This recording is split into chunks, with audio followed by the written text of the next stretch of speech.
I knew that she could see ghosts. I knew that she was a nurse. They sent me, when I auditioned for her, they sent me, chunks of, I think it's 203 where we first meet her. 203, yeah. So I read it, and I thought, oh, I like that. She's so weird, dry, and doesn't like people. But she has this great gift that's actually really makes her really vulnerable.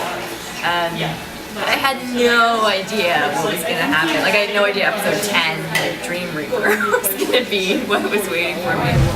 They usually tell you as little as possible. Because I think, too, they want to see your interpretation. They want the actor to go, yeah, I think she's a bit like this. Like, I always wonder what would happen if Zoe went on a date with a human. Like, if she actually got a human friend. Like, she'd be faced with a lot of the same challenges that the main characters have, in that she has a secret too that alienates her from people, and even though she is what they're all aspiring to be, which is human, her life's not easy. I think it made sense in Zoe's universe that it's like a baby step, right? Like, Sally's kind of like, okay, well, I was thinking of a human, but I think for her, having grown up with ghosts and always her friends being ghosts and feeling more comfortable with ghosts, that just being in a relationship is like taking a big risk with your heart, right? And so I think it makes sense for her to experiment with that with a person, a ghost, that she's already familiar with. So like maybe there's less chance that she'll get hurt. I thought it was great just because of the weird triangle it created between Sally and Nick and Zoe, and we're new friends and you dated him. And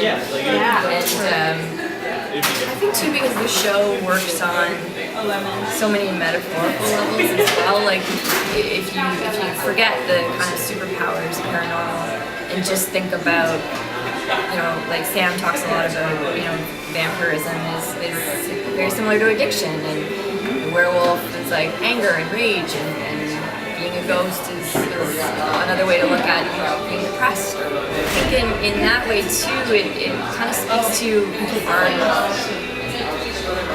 our tendency to I think long for things we can't really have.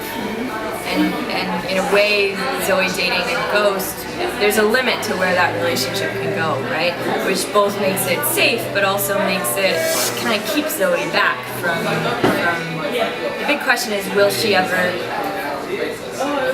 make human friends and try and risk getting hurt? And you can tell that she's probably been hurt in the past, being that kid who doesn't really fit in. And so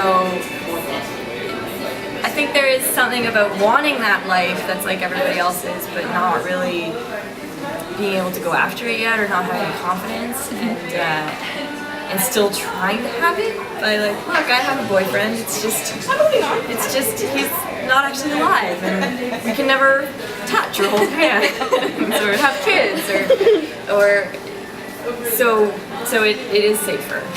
Yeah, I think for a while it was the most functional. Trying to like. Yeah, Aiden, you don't want to date him. Oh, get Aiden. No. He means well. He does so well. Never Rebecca. Don't do that again.